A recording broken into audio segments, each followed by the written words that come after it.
Picture the Thames in the year 43 AD. There are no bridges, no streets, no city.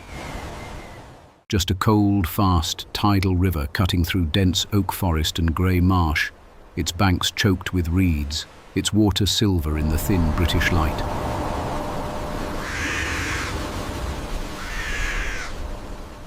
A crow watches from a dead elm on the northern bank. Nothing moves.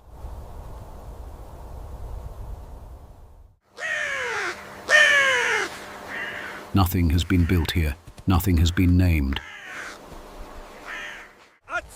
And then, on the southern horizon, the sound of thousands of boots on wet ground, the clank of lorica segmentata against scutum, the sharp commands of officers in Latin cutting through the mist. The Roman army of Emperor Claudius has crossed the Channel, and the Thames Valley is about to change forever. Welcome to Mystique History.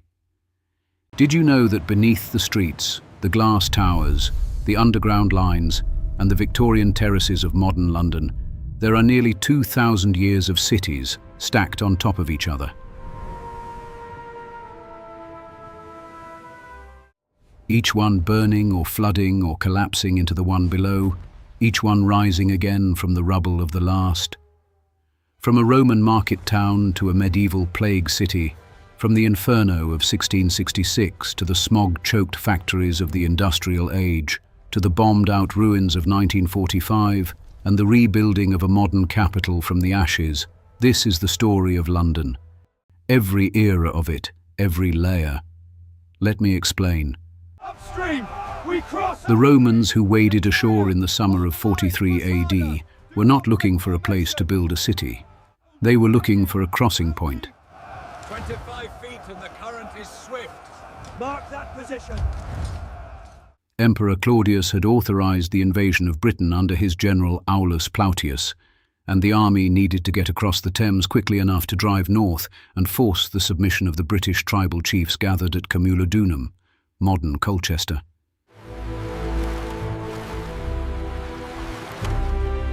The spot they chose was decisive. The Thames at this location was narrow enough to bridge, but deep enough to admit seagoing vessels at high tide, an almost perfect combination of military access Hold the chain steady there. We have the depth, sir. and commercial potential that no one in Roman Britain would ever find again. Drive it down. By around 47 AD, a timber bridge had been driven across the river on massive wooden piles. The bridge location can still be traced today by the remains of one enormous Roman pier base found in 1981 near modern London Bridge. On the northern bank, a civilian settlement began forming almost immediately.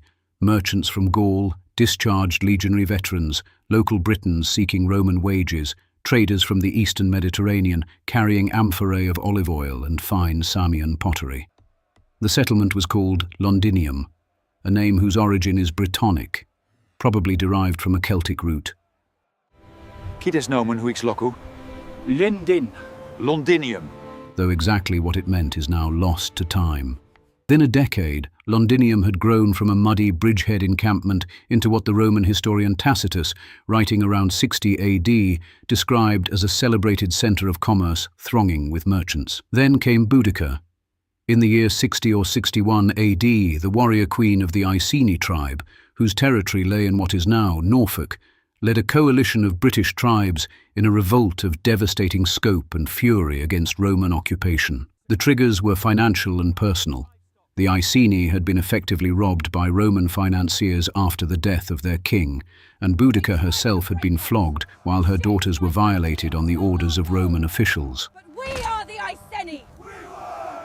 Destroy Rome. Her army, which ancient sources estimated at over 200,000 warriors, a figure modern historians consider exaggerated but indicative of genuine scale, swept south and obliterated Camulodunum first. Then they turned toward Londinium. The Roman governor Suetonius Paulinus was campaigning in Wales when the revolt erupted. He marched south at extraordinary speed, but when he reached Londinium and assessed the situation, he made the cold calculation that the city could not be defended with the forces available. He ordered an evacuation. Those who could move, moved. It cannot really be as bad. Those who couldn't, the elderly, the sick, those who didn't believe it was really as bad as it looked, stayed, and Boudica's army arrived. What followed is not myth. It is archaeology.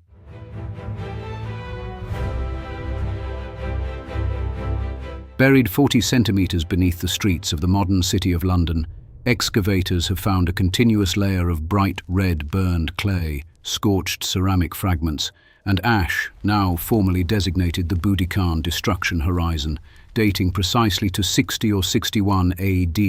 Every building in Londinium was burned to its foundations. The entire city, all 350 acres of it, was reduced to a smouldering plain. Tacitus estimated that 70,000 people fell across the three sacked cities, though that number almost certainly encompasses the whole revolt, rather than Londinium alone.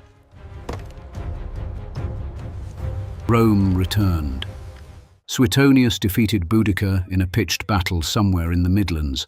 The exact site is still debated. And Londinium was rebuilt. Not the same city. A better one, this time with proper street grids, stone construction, and genuine monumental ambition. I told you, these amphorae are pristine. Pristine. By the 2nd century AD, Londinium had reached something close to its peak. Its population sat between 45,000 and 60,000 people. Extraordinary for Roman Britain. The city contained a basilica and forum complex that was, at the time of its construction, one of the largest structures north of the Alps anywhere in the Roman Empire.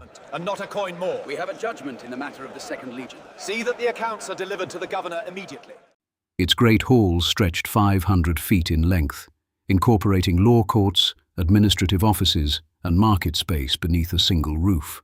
Bread and wine, get your bread. An amphitheatre capable of seating 6,000 spectators sat beneath what is now Guildhall Yard in the City of London.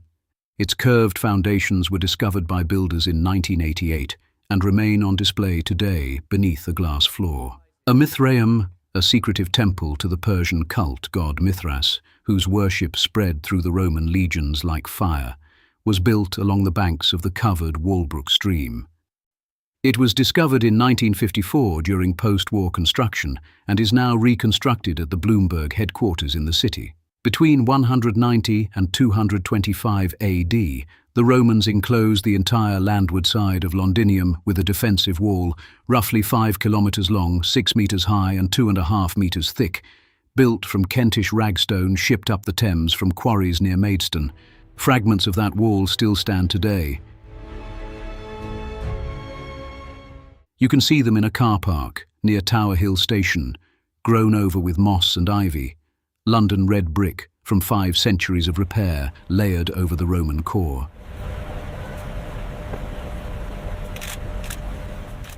The city that started as a bridgehead camp had become a genuine imperial capital, the administrative, commercial and military centre of the entire province of Britannia. How are we supposed to feed our families? They are leaving us here to die.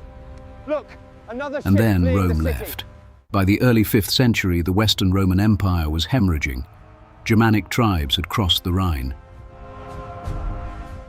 Gaul was destabilized. My family needs that silver. Money stopped flowing to the provinces.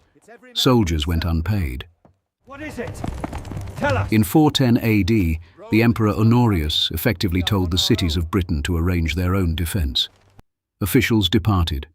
Merchants relocated to safer havens on the continent. The great basilica fell silent. The amphitheatre emptied. The forum filled with weeds. By the end of the 5th century, archaeologists have found what they call the dark earth layer, a thick, undisturbed accumulation of household waste, decaying timber, and wind-blown soil that formed across most of the city during a period of near-total abandonment. Londinium, the jewel of Roman Britain, was a ghost town.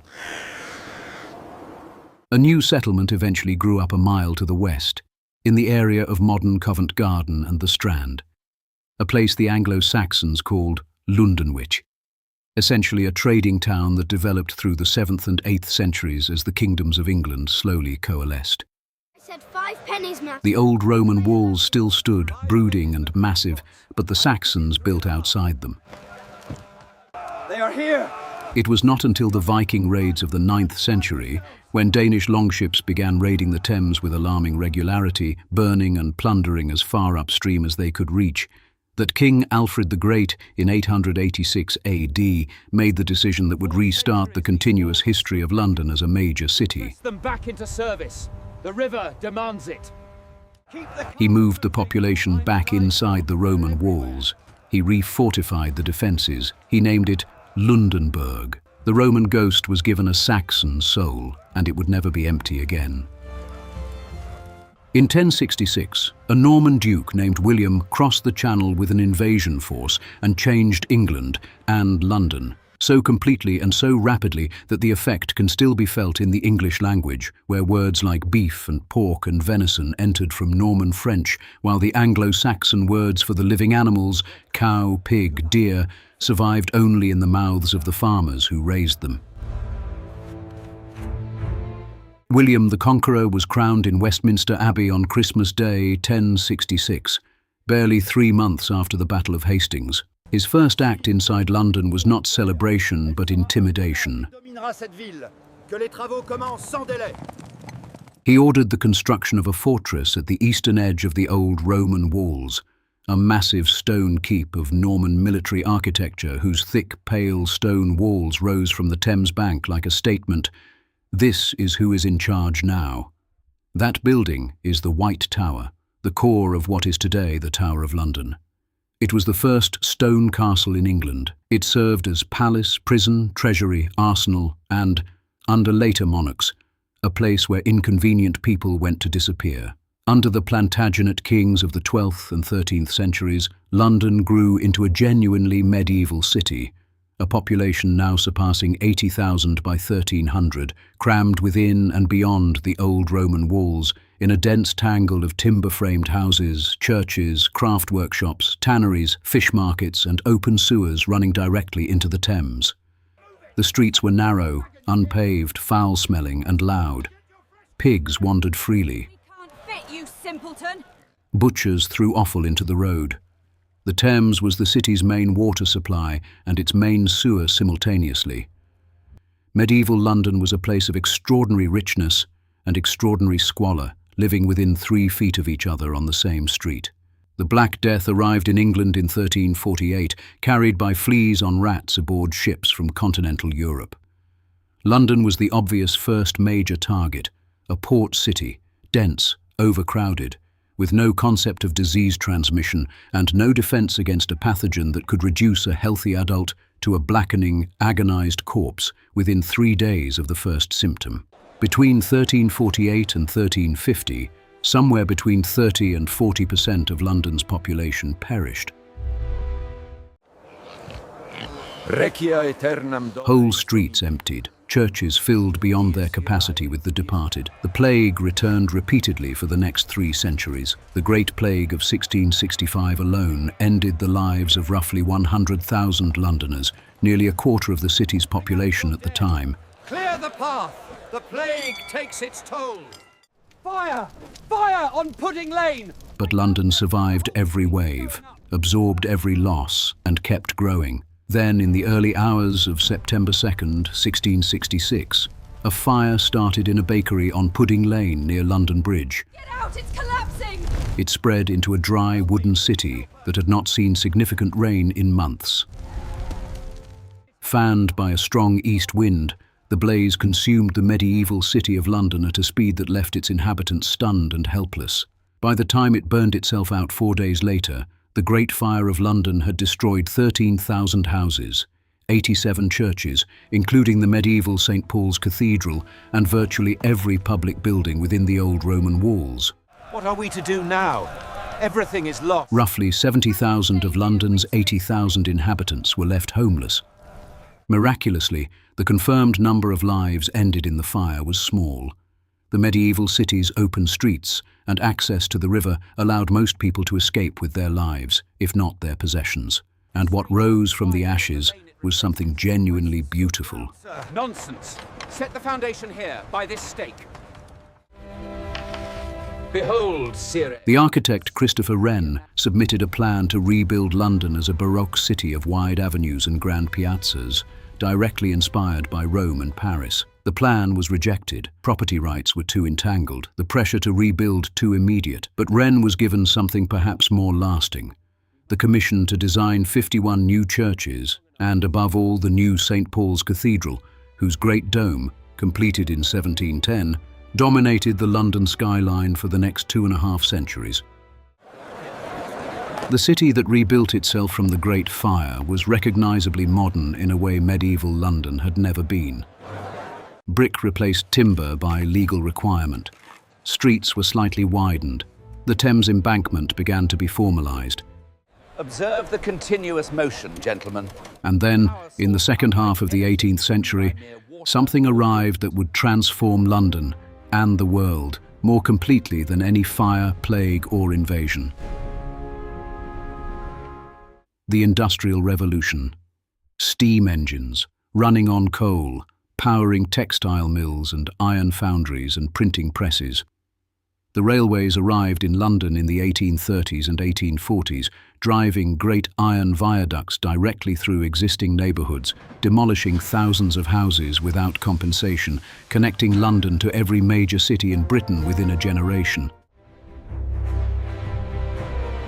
The population of London grew from roughly 1 million in 1800 to 6.5 million by 1900, an increase almost without parallel in human urban history. The East End filled with the workshops and slums of the new industrial poor, Heat.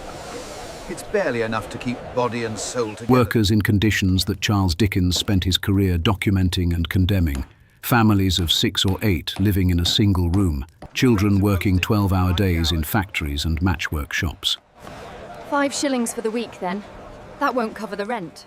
Saxon trade, now functioning as the open The Thames became one of the most polluted rivers in Europe. In the summer of 1858, the stench rising from the river, carrying the raw sewage of 3 million people, became so overwhelming that Parliament itself, sitting in the buildings directly on the riverbank, was forced to hang curtains soaked in chloride of lime over its windows in a desperate attempt to make the smell survivable. immediately. Indeed. Further delay. The event was formally recorded as the Great Stink. It directly prompted Joseph Bazalgette's construction of the Victorian sewer system, 82 miles of main sewers, 1,100 miles of street sewers, driving the city's waste downstream and away from the drinking water. One of the greatest feats of Victorian engineering and one of the main reasons that London's population survived the industrial age without being entirely destroyed by its own byproducts.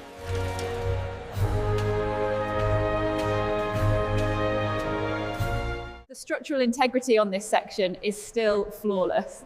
Bazalgette's sewers still carry the city's wastewater today. More bricks down here, move that timber. Victorian London also built the world's first underground railway, the Metropolitan Line, opened in 1863, running steam locomotives through shallow brick-lined tunnels between Paddington and Farringdon. Passengers sat in gas-lit wooden carriages, as thick, sulphurous smoke filled the tunnels around them. The tube expanded rapidly, its deep tube lines eventually running far beneath the smoke and the traffic, knitting the growing metropolis together in ways that allowed millions of people to live miles from their workplaces for the first time in history. By 1900, London was the largest city on Earth, the capital of an empire spanning a quarter of the world's land surface, and also a city of extraordinary inequality, spectacular wealth existing within walking distance of genuine destitution. Extra, read. Then came the wars. The First World War between 1914 and 1918 brought Zeppelin raids and Gotha bomber attacks to London. The first time in history that a major European capital was bombed from the air, but the full weight of aerial bombardment arrived between September 1940 and May 1941, during the period the British call the Blitz. Keep moving. The German Luftwaffe struck London on 76 consecutive nights. More than 40,000 Londoners lost their lives. More than 1 million houses were damaged or destroyed. The East End was devastated. The docks burned for days. that pump working! Another one! St. Paul's Cathedral was surrounded by flames on the night of December 29th, 1940, and the famous photograph of its great dome rising above the smoke and fire became one of the defining images of the entire war. A symbol of defiance that the British government understood immediately and moved to protect, stationing firefighters on its roof throughout the bombing campaigns. Right then, fresh The cathedral survived. The city endured. Sorry, mate, no eggs, but the bread's fresh this morning. When the war finally ended in 1945, London emerged from the rubble altered beyond recognition in some districts and stubbornly, defiantly unchanged in others. Cheers to London! Look, I found another helmet. The rebuilding of bombed areas proceeded slowly and imperfectly through the late 1940s, mixing prefabricated housing estates and new concrete social housing with surviving Victorian terraces, creating the patchy, layered cityscape whose bones are still visible today. By 1950, London was a city in transition, austerity rationing still in force, the welfare state freshly built.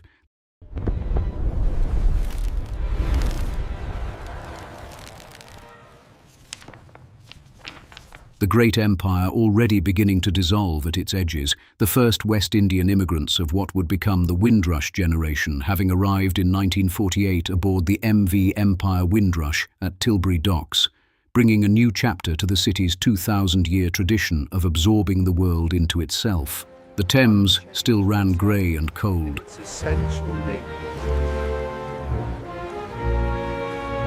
The smog still gathered in the winter streets.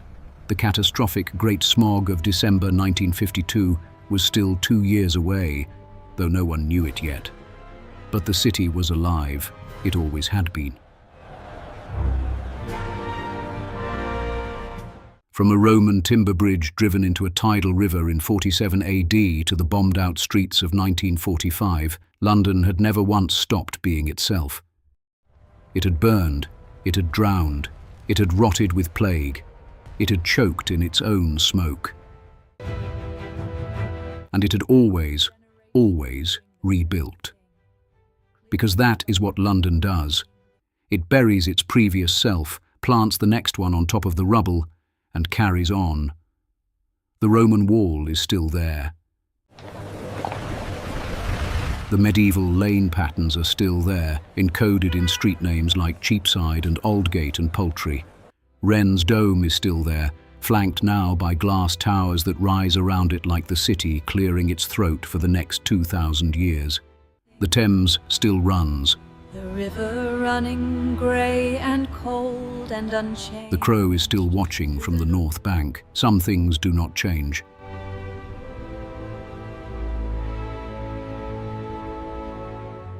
If that journey through 2 millennia of one city gave you something, and it should, because London is proof that civilizations are not things that happen once and then stand still. They are processes, always burning and rebuilding, always layering the next story on top of the last. Then subscribe to Mystique History right now, because this is exactly what we do here. Every episode, every era, every layer. I'm your host at Mystique History, and I want to know, what historical event should I recreate next? Let me know in the comments.